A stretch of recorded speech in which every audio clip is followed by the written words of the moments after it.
તો નમસ્કાર વિદ્યાર્થી મિત્રો, આપ સૌનું ફરી એકવાર સ્વાગત છે Oxford school of science commerce વિભાગ ધોરણ 11 વિષય આંકડાશાસ્ત્ર ચેપ્ટર નંબર 3 મધ્યવર્તી સ્થિતિના માપ. લગભગ આપણે બધાય માપ જોઈ ગયા છીએ સિવાય કે બહુલક. તો બહુલક માટેની તમામ માહિતી તમને છેલ્લા લેક્ચરની અંદર આપી દીધેલી છે.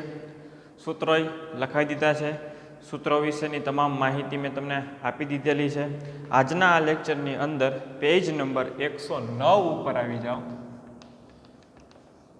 તો પેજ નંબર 109 ઉપર તમને સ્વાધ્યાય નંબર 3.5 આપેલું છે. આ 3.5 ની અંદર જે 6 દાખલા છે એ આપણે જોવાના છે. તો જોઈએ દાખલા નંબર 1.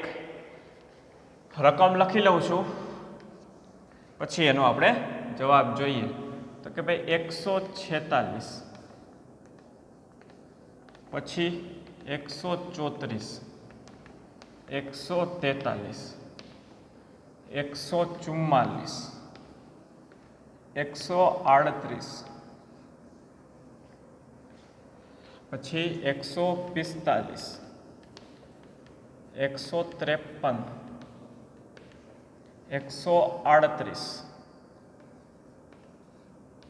146, 140 અને 135.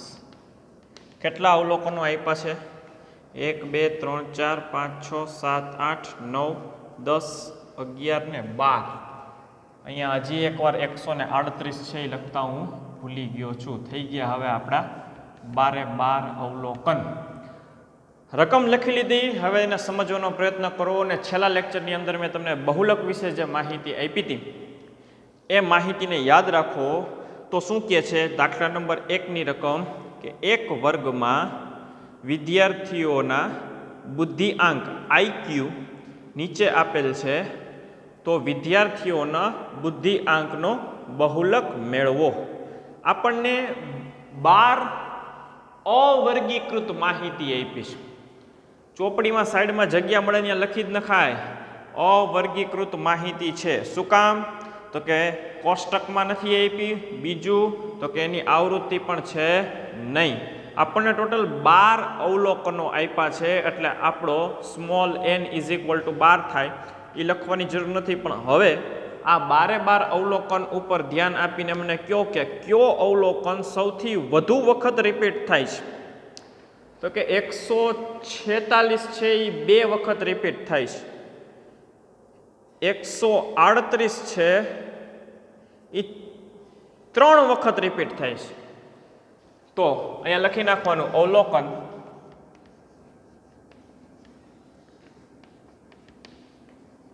,138 3 વખત પુનરાવર્તિત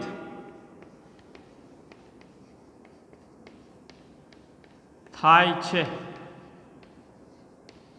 તેથી બહુલક = 138. દાખલો પૂરો. આને કહેવાય નિરીક્ષણ દ્વારા બહુલકની પ્રાપ્તિ. કાંઈ ગણતરી કરી નહીં, કોઈ પણ જાતની ગણતરી કરી નહીં, કોઈ સૂત્ર મૂક્યું નહીં, કશું જ નહીં. તેમ છતાંય આપણને બહુલકની કિંમત મળી ગઈ છે. આને કહેવાય નિરીક્ષણ દ્વારા બહુલકની પ્રાપ્તિ. બરાબર છે? નેક્સ્ટ. બહુ સાદું સિમ્પલ. શરૂઆતમાં તો સાદું સિમ્પલ જ છે, પછી જોઈએ. દાખલા નંબર 2. શું કહે છે? નીચેનું કોષ્ટક એક બેકરીમાંથી દર દિવસે વેચાયેલ કેકની બેકરી છે. સોરી, માંથી બેકરી વચાઈ. બેકરીમાંથી દર દિવસે વેચાયેલ કેકની સંખ્યા દર્શાવે છે. કેકના વેચાણનો બહુલક મેળવો. ઓકે, તો કેકની સંખ્યા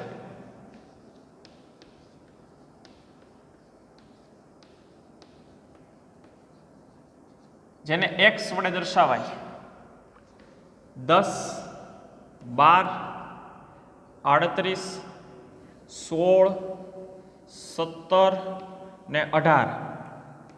ચાલો, દિવસોની સંખ્યા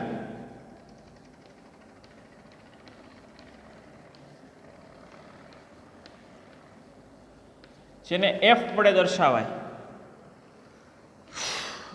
બેકરીમાં 10 કેક વેચાણી હોય એવા 5 દિવસો છે, 12 કેક વેચાણી હોય એવા 9 દિવસો છે, 13 કેક વેચાણી હોય એવા 25 દિવસો છે, 16 કેક વેચાણી હોય એવા 16 દિવસો છે, 17 કેક વેચાણી હોય એવા 10 દિવસો છે અને 18 કેક વેચાણી હોય એવા 7 દિવસો છે.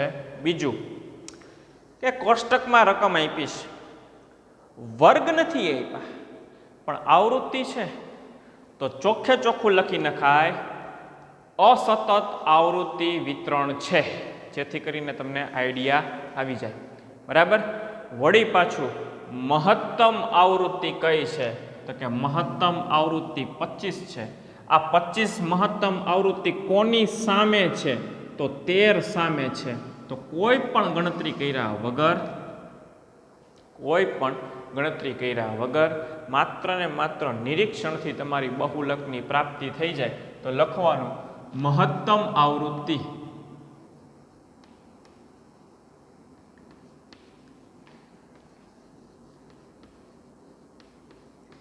પચીસ એક વખત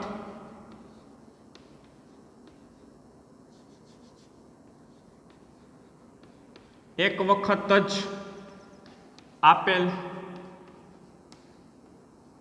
છે, તેથી MO ઇઝ ઇક્વલ ટુ 13 થશે. MO ઇઝ ઇક્વલ ટુ કેટલા થશે? 13 થશે. હા, જો 25 મહત્તમ આવૃત્તિ 2 વખત કે 3 વખત આપેલી હોત તો આ દાખલાનો જવાબ તમને નિરીક્ષણથી ન મળી શકત. તો આ દાખલાના જવાબ માટે તમારે સૂત્રનો ઉપયોગ કરવાનો થાત. ખ્યાલ આવે છે આખી બાબતનો?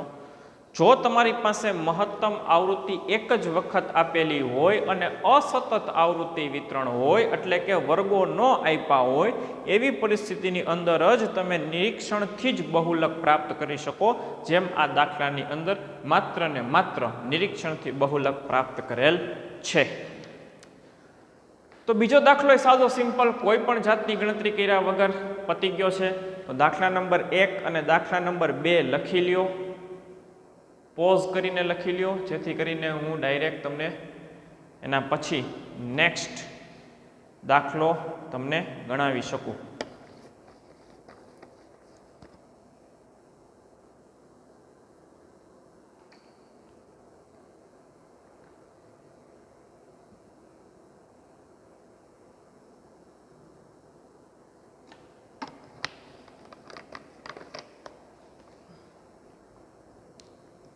ચાલો, ડન. લખી લીધું હશે.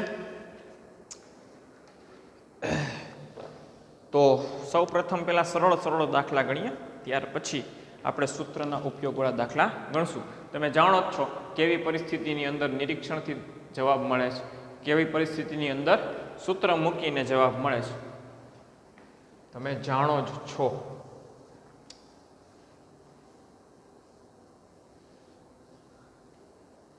તો જો સૌ પ્રથમ દાખલા નંબર 4 જોવો, શું કહે છે? દોડવાની સ્પર્ધામાં 8 સ્પર્ધકોએ લીધેલા સમય સેકન્ડમાં દર્શાવતી નીચેની માહિતી પરથી તેના બહુલક વિશે તમારું મંતવ્ય જણાવો. માત્ર ને માત્ર મંતવ્ય આપણે આપણું જણાવવાનું છે. તો જણાવી દઈએ આપણું મંતવ્ય, કારણ કે આપણે બધું જાણીએ છીએ બહુલક વિશે, તો આપણે આપણું મંતવ્ય કહી જ શકીએ. તો દાખલા નંબર 4. ત્રીજો દાખલો ક્યાં ગયો સાહેબ? હમણાં કરાવું. તો દાખલા નંબર 4, રકમ 25.2, 26.5, 28.6, 32.1, 29.5, 29.0 29.3 31.3 ને 27.8 જોજે આમાં તમારું શું મંતવ્ય છે તો કે રિપીટ થાય છે કોઈ અવલોકન 8 અવલોકન આપ્યા છે એમાંથી 25.2 રિપીટ નથી થતો 26.5 રિપીટ નથી થતો 28.6 રિપીટ નથી થતો 32.1 એટલે ઇન શોર્ટ કોઈ અવલોકન રિપીટ થતા નથી તો જુઓ એકેય અવલોકન બીજી વખત રિપીટ થતા નથી ઇન શોર્ટ પુનરાવર્તિત થતા નથી એટલે તમે નિરીક્ષણથી તો તમે બહુલક મેળવી શકતા નથી આપણને આપણું ખાલી મંતવ્ય જણાવવાનું કીધેલું છે તો જો અહીંયા મંતવ્ય લખી દઉં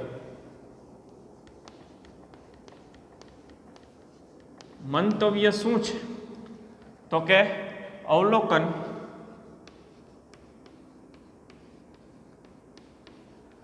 પુનરાવર્તિત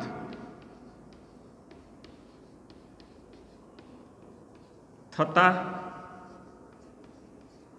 નથી તેથી નિરીક્ષણથી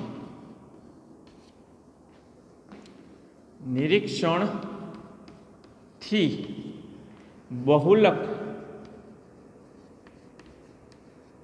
પ્રાપ્ત થશે નહીં પરંતુ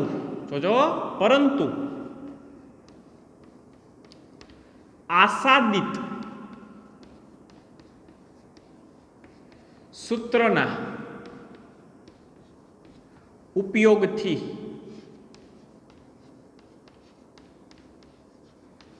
બહુલક પ્રાપ્ત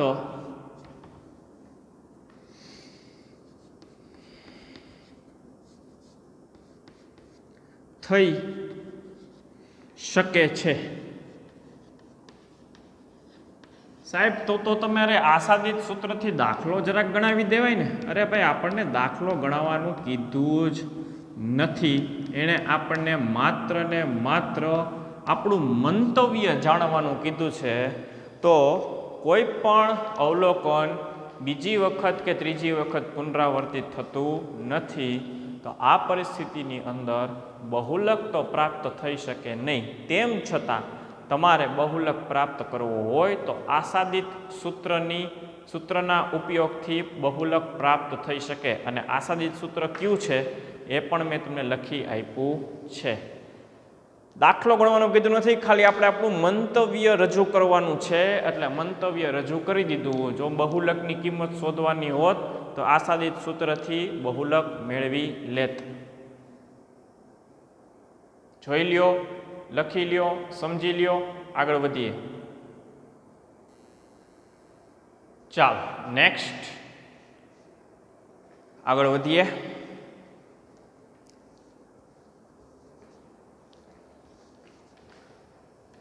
મંતવ્ય આપણે આપણું જણાવી દીધું છે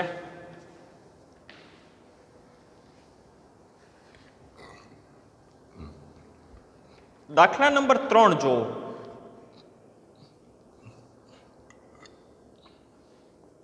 પેલા રકમ લખી લઉં પછી એના વિશે આપણે ચર્ચા કરીએ એટલે આપણે વધારે આઈડિયા આવે કે હું તમને શું કહેવા માંગુ છું તો કે ઉંમર વર્ષમાં આપી છે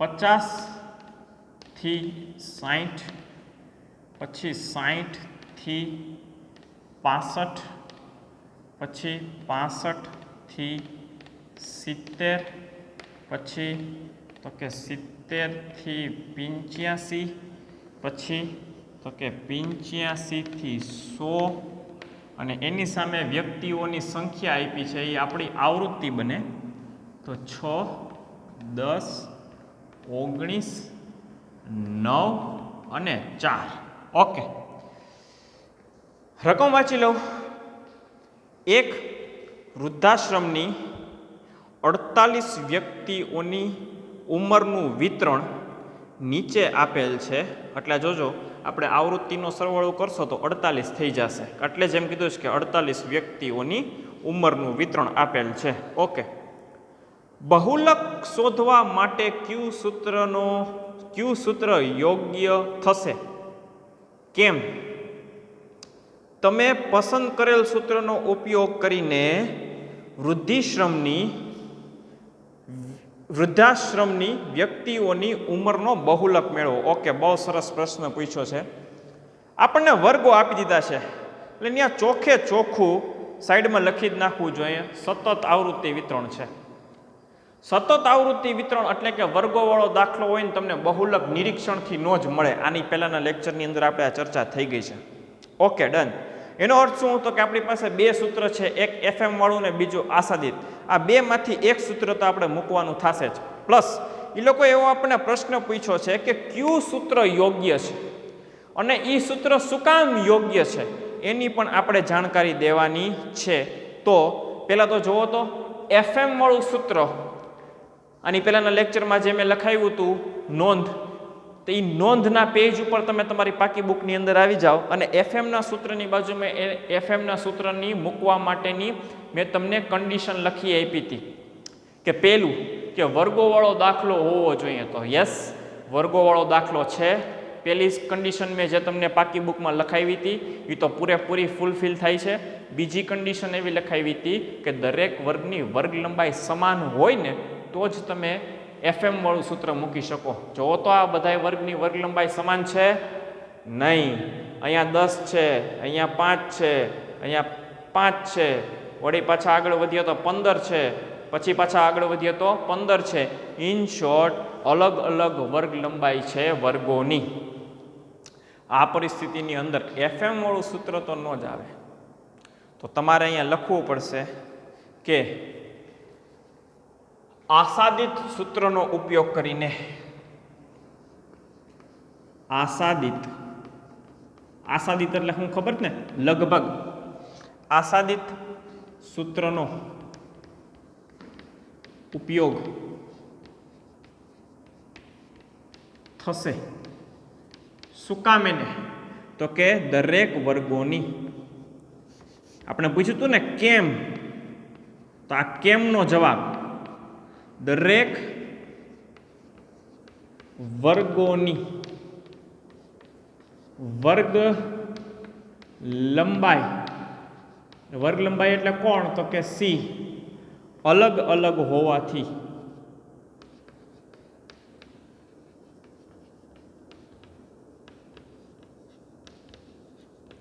પહેલા લખી દીધું આસાદિત સૂત્રનો ઉપયોગ થશે. શું કામ? એનો પણ જવાબ લખો.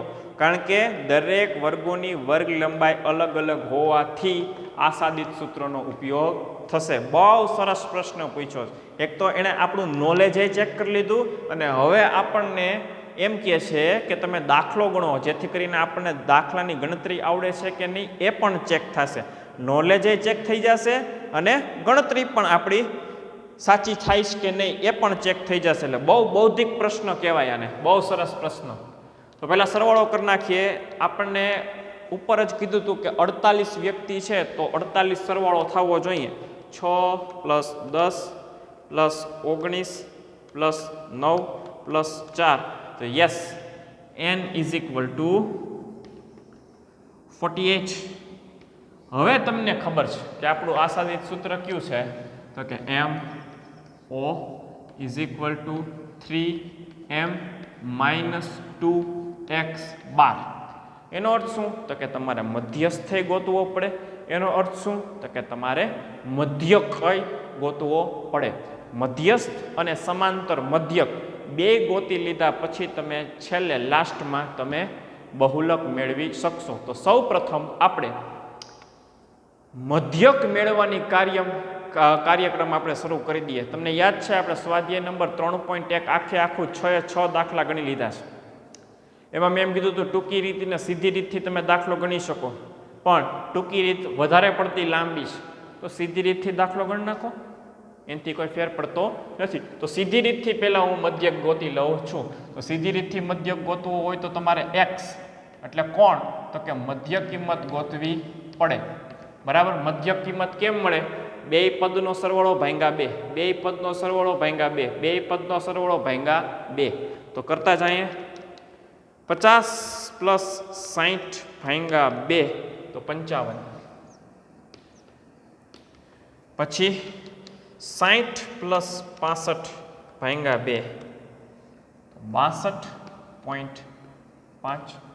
પછી 65 પ્લસ 70 ભાંગ્યા બે તો 67.5.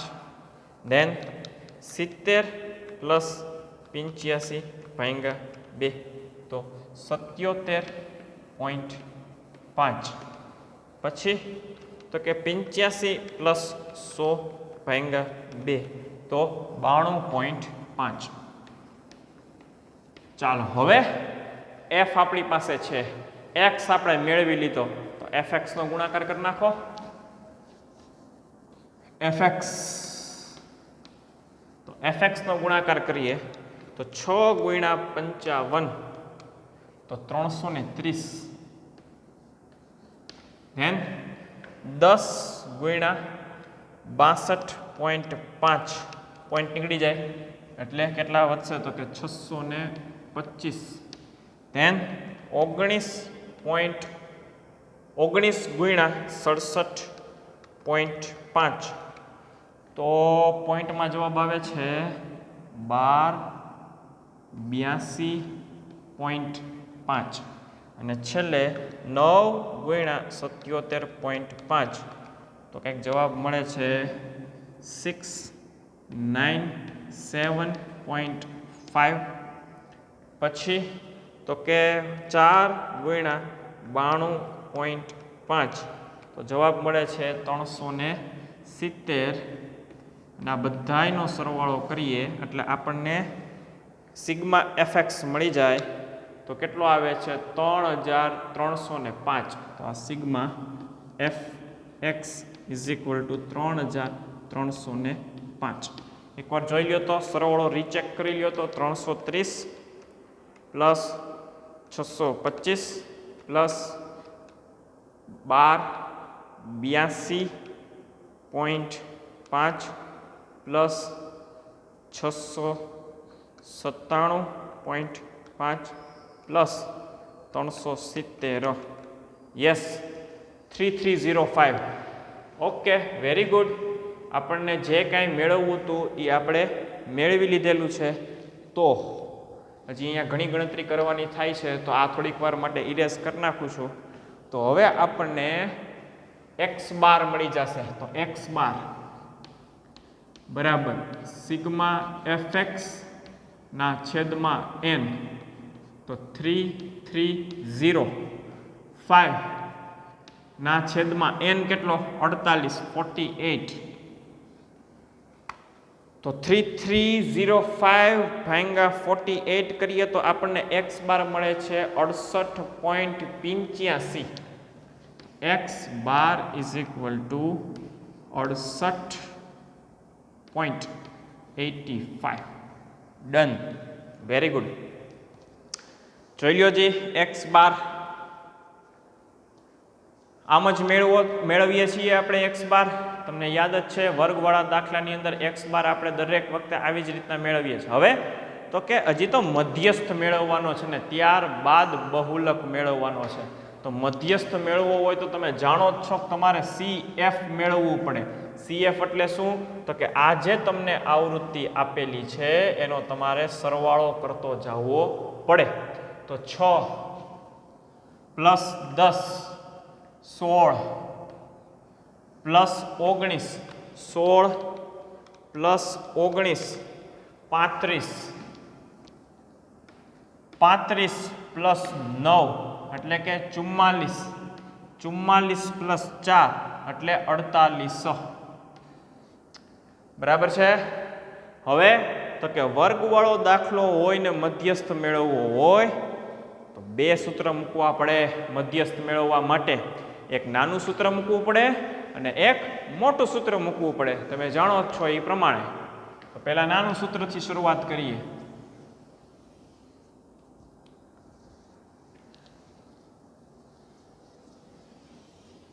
ચાલ m is equal two n ના છેદમાં 2 મધ્યસ્થ કોઈ પણ આવૃત્તિ વિતરણના બે સરખા ભાગ પાડે એટલે છેદમાં 2 વર્ગવાળો દાખલો છે એટલે n+1 આવશે નહીં. ઓકે, માં અવલોકનનો વર્ગ. ઓકે, n કેટલા 48 ના છેદમાં 2 માં અવલોકનનો વર્ગ. તો 48 ભાગ્યા 2 24. તો 24 માં અવલોકનનો વર્ગ. આ 24 જવાબને તમે ધ્યાનમાં રાખો અને એ 24 જવાબની તુલના અહીંયા CF માં આવીને કરો. તો 24 ક્યાં આવે? તો કે આ 16 અને 35 ની વચ્ચે આવે. 16 છે એ 24 કરતા નાના છે અને 35 છે એ 24 કરતા મોટા છે. તો આ 35 વાળી આખે આખી જે તમારી કિંમતો છે એને હું પસંદ કરી લઉં છું. આપણે દરેક દાખલામાં એમ જ કરીએ છીએ. આ બે તો મધ્યકની ગણતરી છે એટલે અહીંયા ક્યાંય ધ્યાનમાં રાખવાનું નથી. તમારે શું ધ્યાનમાં રાખવાનું છે? 1, 2 and 3 આ ત્રણ જ વસ્તુ ધ્યાનમાં રાખવાની છે. આ તો આપણા મધ્યક માટેની ગણતરી છે, મધ્યક માટેની. ઓકે, હવે તો કે આપણું મોટું સૂત્ર છે Q છે m is equal two L plus n/2 minus CF ના છેદમાં F ગુણ્યા C. Very good. L પસંદ કરેલા વર્ગની અધઃસીમા એની ઉપરના વર્ગની ઉધ્વસીમા બેયનો સરવાળો કરીને ભાગ્યા 2 કરો એટલે તમને L મળે. તો કે અત્યારે તો 65 નો 65 જ થાય છે પ્લસ n ના છેદમાં 2 એટલે 24 માઇનસ CF પસંદ કરેલા જે કાંઈ CF છે એની ઉપરનો જે CF હોય એ તમારો CF બને 16 ના છેદમાં F પસંદ કરેલી જે કાંઈ કિંમત હોય એની અંદર જે F આવતો હોય એ તમારો F બને. આવૃત્તિ કેટલી? 19.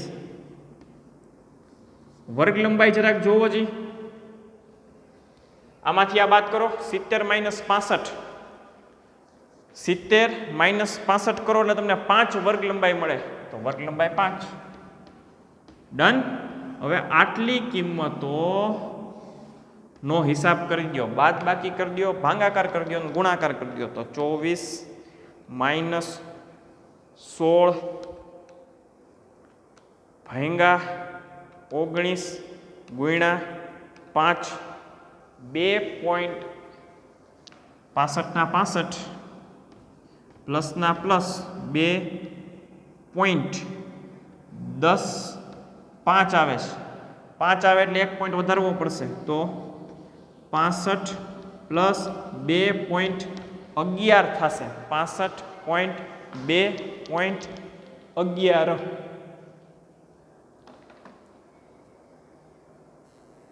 ચાલો, જોયું? રાઉન્ડ ફિગર કર્યું. હવે આપણે સરવાળો કરી નાખીએ. ત્રીજી કિંમત 5 કે 5 કરતાં મોટી હોય તો બીજી કિંમતમાં 1 પોઈન્ટ વધારી દેવાનો થાય. તો m ઇઝ ઇક્વલ ટુ 65 ને 2 67.11 થાય. તો જો પહેલાં આપણે m ગોઈતો, m ગોતાઈ ગયો છે આપણો. x બાર આપણે સૌથી પહેલાં ગોતી લીધેલો છે, આ આપણો x બાર. હવે તો કે આપણે બહુલક મેળવવાનો થાય આશાદિત સૂત્રનો ઉપયોગ કરીને. તો જરાક જોઈ લો તો કેવી રીતના મેં m મેળવો, કેવી રીતના મેં x બાર મેળવો, શું કામ આ આશાદિત સૂત્રનો ઉપયોગ કરવાનો થયો એ બધી બાબતની ચકાસણી કરી લ્યો. ત્યારબાદ હું સૂત્રમાં કિંમત મૂકું.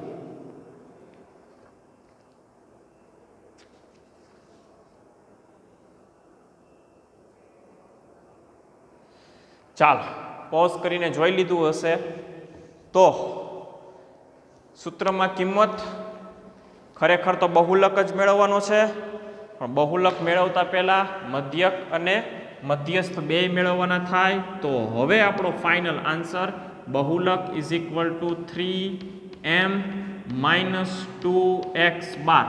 સૂત્રમાં કિંમત 3 ના 3, m ની કિંમત 67.11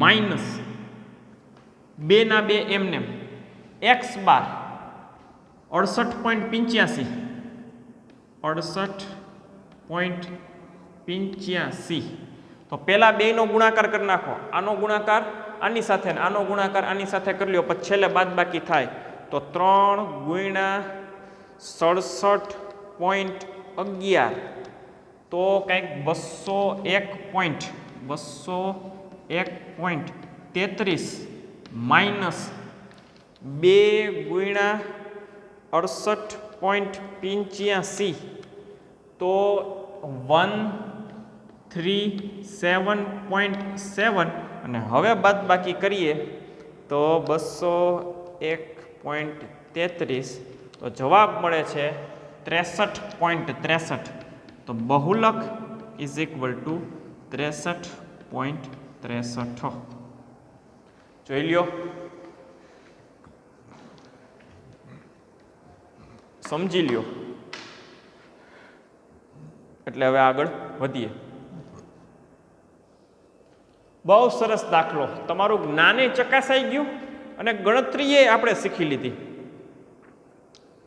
બૌદ્ધિક દાખલો કહેવાય આને પ્રશ્નએ પૂછ્યો ક્યુ સૂત્ર મૂકશો ને શું કામ ઈ સૂત્ર મૂકશો વાહ ચાલો જોઈ લ્યો પોઝ કરીને દાખલો ગણી લ્યો પછી એક દાખલો હજી આ લેક્ચરમાં ગણાઈ જશે તો એ ગણી નાખીએ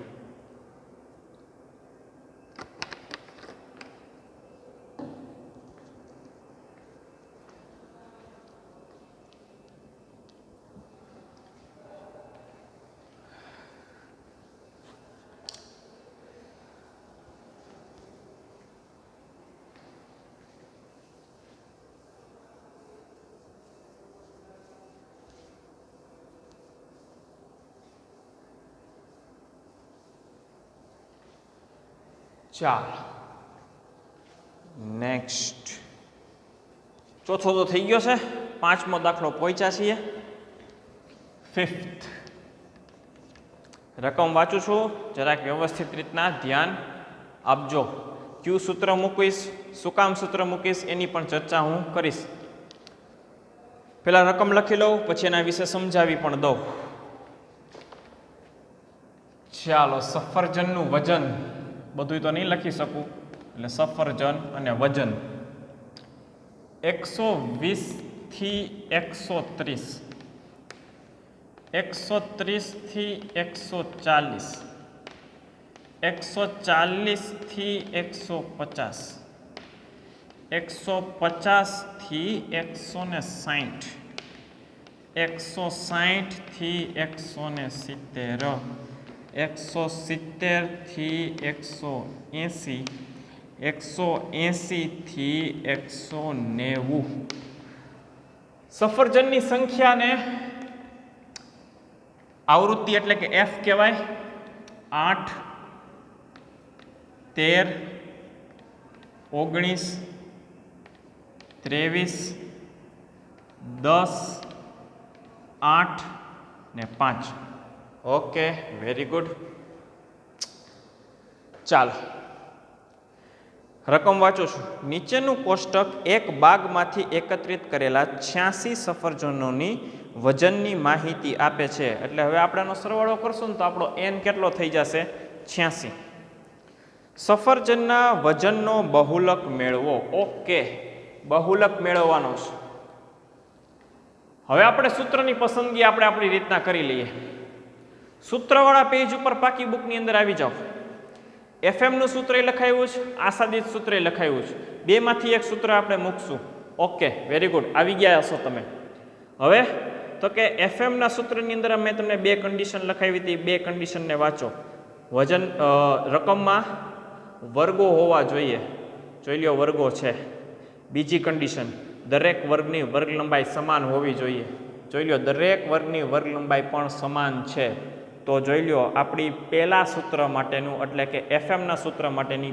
બે શરતો પૂર્ણ થાય છે તો હવે આપણે આ દાખલાની અંદર FM વાળું સૂત્ર મૂકી શકશું અને આ જ FM વાળું સૂત્ર બહુલક માટેનું એક્યુરેટ સૂત્ર છે ઓલું તો આસાદિત છે આસાદિત એટલે લગભગ કાંઈ ઉપાય ન થાય ને ત્યારે આપણે આસાદિત મૂકવાનું હોય જ્યાં સુધી એફએમના સૂત્રથી બહુલક મળતો હોય અથવા તો નિરીક્ષણથી બહુલક મળતો હોય એ સૌથી વધુ યોગ્ય અને હિતાવહ છે.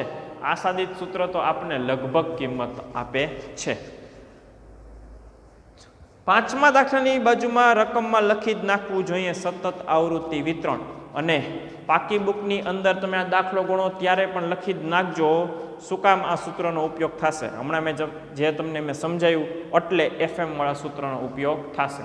એફએમ વાળું સૂત્ર મૂકવું ને અને દાખલો ગણવો ને એટલે બહુ નિરાંત. સૂત્ર લખી નાખો M O is equal to L plus FM minus F1 ના છેદમાં 2FM minus F1 minus F2 into C. તો પહેલા તો આપણી પાસે FM હોવું જોઈએ. કોની વાત કરું છું? FMની. FM કેવી રીતના મળે? તો કે જો આ રકમમાં સૌથી મોટામાં મોટી આવૃત્તિ ક્યાં છે? તો કે આ રહી. જે સૌથી મોટામાં મોટી આવૃત્તિ હોય ને એ આપણો FM બને. પછી તો કે FMની ઉપર હોય ને એ તમારો F1 બને. અને FMની નીચે હોય જે આવૃત્તિ એ તમારો F2 બને. તો જોઈ લો FM એ ગોતી લીધો, F1 ને ગોતી લીધો અને F2 એ ગોતી લીધો. બીજી કોઈ જાતની ગણતરીની જરૂરિયાત નથી. સૌથી મોટામાં મોટી આવૃત્તિને તમારે FM કહેવાની. FMની ઉપર હોય F1 હોય, FMની નીચે હોય તમારો F2 હોય. L સૌથી મોટી આવૃત્તિ છે એને પકડી લ્યો અને એની ઉપર રાઉન્ડ કરી નાખો. L કેવી રીતના મળે? તો કે આ બેનો સરવાળો ભાગ્યા 2 જેવી રીતના આપણે મેળવીએ છીએ એવી જ રીતના. C કેમ મળે? તો કે 160 માંથી 150 બાદ કરીએ એટલે આપણો C છે ને એ 10 મળી જાય, વર્ગ લંબાઈ C. તો તમામ માહિતી આપણને મળી ગઈ છે. FM વાળું સૂત્ર મૂકવાનું થાય ને એટલે બહુ નિરાંત રહીએ, બહુ કાંઈ ઝાઝી કસરત કરવાની જરૂરિયાત રહે નહીં.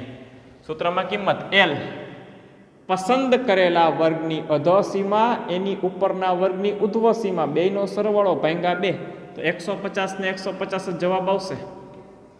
પ્લસ અંશમાં FM કેટલા? 23, F1 કેટલા? 19 ના છેદમાં 2 ગુણ્યા FM એટલે 2 ગુણ્યા 23 કરવા પડે ને, માઇનસ F1 19 માઇનસ F2 10 ગુણ્યા C 10. પહેલા એક કામ કરું, આની બાદબાકી કરી લઉં, આનો ગુણાકાર કરી લઉં. 150 ના 150 એમને પ્લસ 23 માઇનસ 19 એટલે 4 જ આવે. તો આ 4 નીચેના પદની ગુણાકાર 2 ગુણ્યા 23 એટલે 46. હવે આ માઇનસ વાળું પદ, તો માઇનસ વાળું પદ 19 અને 10 એટલે કેટલા થાય? 29 થાય. તો કે યસ સાહેબ 29 થાય. મોટા પદની નિશાની. બરાબર. આ 19 10 બેનો સરવાળો કરીએ તો કેટલા થાય? 29 થાય. મોટા પદની નિશાની. પૂરું થઈ ગયું. બીજું રીતના તમને આવડતું હોય તો તમે કરી શકો, બહુ કોમન સેન્સની વાત છે. આ તો જેને ન સમજાય એની માટે મેં કહી દીધું. બે પદનો સરવાળો કરી નાખવાનો અને સરવાળો થઈ ગયા પછી નિશાની કઈ મૂકવાની? તો કે મોટા પદની. માઇનસ કરી નાખ્યું. ઓકે, ગુણ્યા 10. હવે છેદની બાદબાકી કરી નાખું. 150 પ્લસ અંશમાં 4 ના છેદમાં 46 માઇનસ 29 17 ગુણ્યા 10. હવે આખા ચોરસનો આપણે ભાગાકાર અને ગુણાકાર કરી નાખીએ તો 4 ભાગ્યા 17 ગુણ્યા 10 4 ભાગ્યા 17 ગુણ્યા 10. Very good.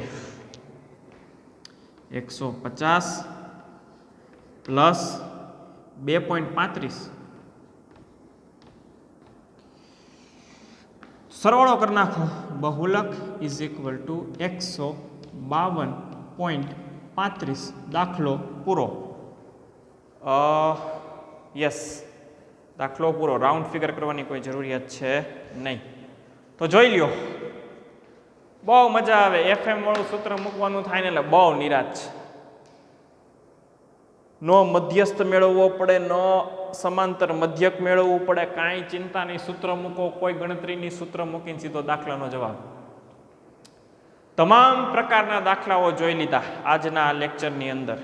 નિરીક્ષણો દ્વારા પણ બહુલક મેળવી લીધો, આસાદિત સૂત્ર મૂકીને બહુલક મેળવી લીધો, મુખ્ય એફએમના સૂત્રનો ઉપયોગ કરીને આપણે બહુલક મેળવી લીધો. ઇન શોર્ટ બધું શીખી લીધું.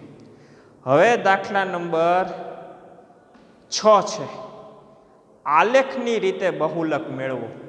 આલેખની રીત આપણે કેન્સલ છે. દાખલા નંબર 6 કેન્સલ કરી નાખો. એનો અર્થ એમ કે આપણું સ્વાધ્યાય નંબર 3.5 પૂરું. તમામ ટોપિકે પૂરા. હવે માત્ર ને માત્ર તમામ ટોપિકનું રિપીટેશન થશે મુખ્ય સ્વાધ્યાય 3ની અંદર. એટલે આવતા લેક્ચરથી હોમવર્ક આપવાનું શરૂ કરી દઈશ. હા, ઘણા બધા દાખલા હું પણ ગણાવીશ, બધું હોમવર્ક નથી. તો આજના આ સ્વાધ્યાય નંબર 3.5ની પુનરાવર્તિ સાથે આપણે આ લેક્ચરની પણ સમાપ્તિ કરીએ છીએ. છઠ્ઠો દાખલો મેં કીધું એ પ્રમાણે આલેખની રીતે ગણવાનો છે. આલેખની રીત આપણી માટે કેન્સલ છે, એટલે છઠ્ઠો દાખલો કેન્સલ કરીએ છીએ. ઓકે, તો આવતા લેક્ચરમાં મળશું. ત્યાં સુધી આભાર.